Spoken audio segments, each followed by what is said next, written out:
Selena en balance, ou la maison 7 pour tous ceux qui regardent en fonction des maisons. Aujourd'hui, on parle de quelque chose de très élégant, très harmonieux, très beau, très relationnel. Et ici, vraiment, quand on a Selena dans une telle position, on a une lumière on a comme une bonne énergie qui se met dans le couple. On peut attirer des partenaires extrêmement chaleureux, courageux, qui sont des partenaires de cœur, et la beauté aussi du lien qui est créé avec le partenaire peut être incroyable. Ça peut être vraiment un miroir pour nous miroiter nos propres besoins.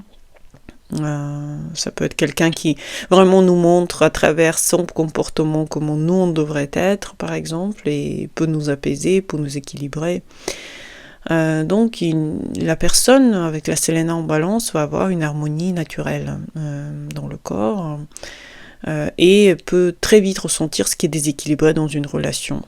C'est quelqu'un qui est très très fort dans la relation, qui est capable vraiment de comprendre ce qui se passe, d'équilibrer, d'ajuster, d'adoucir les points difficiles. Donc c'est quelqu'un qui est un peu comme si vous avez une touche pour comprendre ce qui ne va pas dans l'autre, comprendre ce qui ne va pas dans votre relation, et vraiment régler chaque partie de votre relation pour qu'elle aille de mieux en mieux dans la lumière ou dans la bonne entente. Je pense que vous pourriez être un bon médiateur pour les couples, quelqu'un qui s'occupe des mariages, quelqu'un qui s'occupe des photos de famille, des photos de couple. Vous avez quelque part cette grande lumière qui est en relation avec le groupe et vous donnez comme si vous réunissez les gens, comme si vous mettez les gens tous ensemble pour qu'ils soient naturellement heureux. Il y a un certain charme aussi dans votre être, une présence agréable, élégante. Vous êtes facile à aimer, vous êtes facile les gens vous trouvent qu'ils vous donnent sans effort. Vous recevez des cadeaux, vous recevez des compliments, et plus vous êtes comme ça dans cet état d'esprit, plus de compliments et de cadeaux vous allez recevoir. Donc, et il faut savoir créer cette atmosphère où les gens se sont respectés, accueillis, vus, écoutés. Et si vous trouvez que vous êtes la personne qui met à l'aise les gens, à ce moment-là, vous allez aussi avoir plein de choses qui vont vous tomber dessus comme des cadeaux des autres, des cadeaux de leur comportement dans votre champ énergétique. Vous allez voir que vous allez avoir énormément de chance en fait à attirer des personnes généreuses, à attirer des personnes bienveillantes et charmantes aussi. Puisqu'en fait, si on est charmant, si on est attirant, on attire ce qu'on est. Donc vous pouvez effectivement être dans ce côté-là où plus vous êtes charmant, plus vous êtes calme, plus vous êtes chaleureux, et plus vous attirez les gens qui vous ressemblent, tout simplement. Il y a un talent de médiation, donc comme j'ai dit, possibilité de trouver comment aider en fait les couples, comprendre les deux points de vue et les réunir, désamorcer les conflits, faire des dialogues pour les gens opposés par exemple. Vous pouvez faire des ponts comme ça entre deux personnes ou entre plusieurs personnes, et ça peut vous aider aussi dans votre travail. Si un jour vous voulez travailler dans le contact entre deux personnes, bien sûr, ici il y a un talent pour ça, il y a une lumière qui est mise dessus.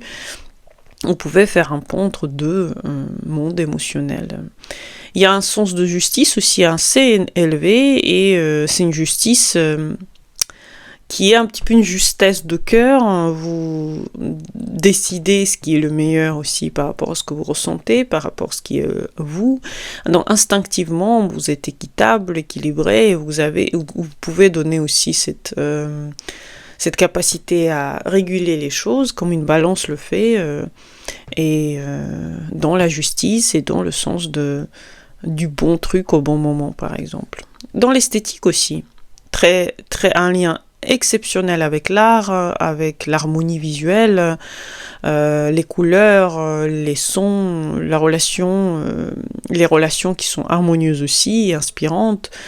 Donc vous pouvez créer des espaces de beauté, vous pouvez créer des relations, des projets, vous pouvez créer des objets, enfin voilà, si vous êtes dans la créativité, dans l'art, vous allez être... on va vous se souvenir de vous après que vous soyez décédé aussi, parce que vous allez avoir ce contact avec l'art qu'on ne voudra pas oublier. Et qu'on voudra répéter chez soi. Par exemple, si vous peignez, ben, les gens voudront vos peintures 1000%, quoi. Les défis, bien sûr, il y a toujours des défis, même avec la lune blanche, même avec Selena.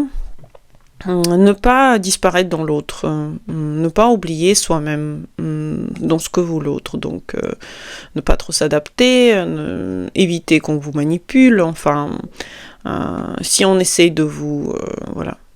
Se perdre dans l'autre, c'est quelque chose que vous pouvez expérimenter. Et là-dedans, bien entendu, il faut faire attention et quand même garder votre espace, garder votre liberté, c'est important. Éviter aussi les conflits, c'est bien. Savoir être équilibré, c'est bien, mais... cette recherche de paix à tout prix peut amener vers vos propres limites aussi, donc il faut savoir poser vos limites dès le début de la relation, par exemple. Savoir aussi, même si vous êtes en couple, et ça fait longtemps que vous êtes en couple, savoir mettre les limites, même en dehors de tout l'amour que vous portez pour l'autre, vous pouvez aussi donner... un mode d'emploi à vous-même et comment c'est bien de se comporter avec vous ou c'est pas bien. Donc c'est important de, malgré que vous savez éviter les conflits, quand même savoir dire ce que vous voulez. Faites attention à tous les moments où vous pouvez penser que vous avez besoin d'une relation pour exister. Bien entendu, c'est bien d'avoir une relation, c'est bien d'être en couple, mais il ne faut pas avoir cette dépendance affective qui peut exister à cause d'une totale envie d'être tout le temps avec quelqu'un. Pareil pour l'indécision, faites attention, les difficultés à choisir, ça peut être un défi pour vous, faire votre choix, toujours dire oui à ce que pense l'autre et ne pas faire vos propres choix dans votre vie, c'est important de voir toutes les options et choisir, mais ça, vous pouvez apprendre au fur et à mesure aussi de votre existence, de prendre quand même parfois des décisions importantes. Donner aussi l'image parfaite, c'est terrible, même si vous avez la lune blanche dedans. Si l'intérieur est déséquilibré, il faut faire quelque chose avec ça.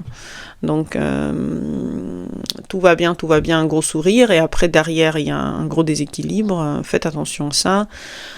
Vaut mieux dire la vérité, encore une fois. Oui, vous allez peut-être à un moment donné être celui qui cause ce conflit ou qui cause ce déséquilibre, mais ce déséquilibre il est venu des autres choses qui ont été tues et que vous n'avez pas montré. Donc, comment renforcer les bons côtés de Selena ? Revenez à vous-même dans la relation. Demandez à vous-même, est-ce que vous êtes dans l'équilibre dans cette relation ? Est-ce que vous faites tout ce que vous voulez ? Est-ce que vous n'avez pas peur ? Est-ce que vous êtes contente ? L'harmonie peut devenir illusion dans votre cas, donc faites attention que ce soit une vraie harmonie et pas quelque chose que vous inventez pour éviter toutes sortes de conflits. Apprenez à dire non, posez des limites, acceptez les désaccords, acceptez de ne pas être en bonne situation tant que ça ne se règle pas, et restez juste même dans le conflit. La justice, pour vous, c'est très important, et même dans le conflit, elle doit exister. Chacun a le droit de s'exprimer, etc. Chaque relation est là pour révéler quelque chose pour vous, et c'est très important de savoir que pour vous, elle révèle effectivement une évolution. Donc, la relation n'est pas seulement là pour être confortable, elle est aussi là pour vous pousser à faire quelque chose, à vous pousser à évoluer. Donc regardez cette relation comme une possibilité d'évolution plus tard, même si elle passe encore une fois par des conflits et des besoins d'ajustement, bah, c'est tant mieux. Si vous apprenez quelque chose sur vous-même dans la relation, ça vous permettra ensuite de ne plus faire les mêmes erreurs avec des partenaires plus tard ou avec le même partenaire. Créer la beauté autour de vous. Selena en balance, c'est la beauté, donc créer des espaces décorés, harmonisés, mettez des fleurs, des plantes, des draps beaux, des senteurs, créer des espaces apaisants qui sont à votre image, que votre maison respire l'harmonie, la beauté, la bonne humeur. Soignez aussi les interactions avec les gens, soyez bienveillante bien sûr dans votre manière de parler, soyez balance, arrondissez les ongles, parlez avec intention, parlez avec intérêt pour l'autre, avec chaleur, c'est important car ça, cette beauté interne aussi influence votre spiritualité, et si vous évoluez spirituellement, c'est très important d'être en contact très bon avec votre entourage. Et faites des choix. Arrêtez de plaire à tout le monde, faites des choix pour vous. Il ne faut pas être aimé par tous, il faut être aimé par soi-même. Donc choisissez à faire ce que vous voulez. Et les gens verront à quel point vous êtes heureux ou heureuse et vont vous voir comme un exemple. Quelqu'un qui a su créer l'harmonie et la relation consciente, mais en même temps qui a su poser des limites, ne pas se perdre dans l'autre, et qui a ensuite eu l'équilibre grâce à ça. J'espère que vous avez aimé cette vidéo. Il y a des consultations astrologiques, donc n'hésitez pas, et à bientôt pour les nouvelles. Bonne journée à vous, et au revoir.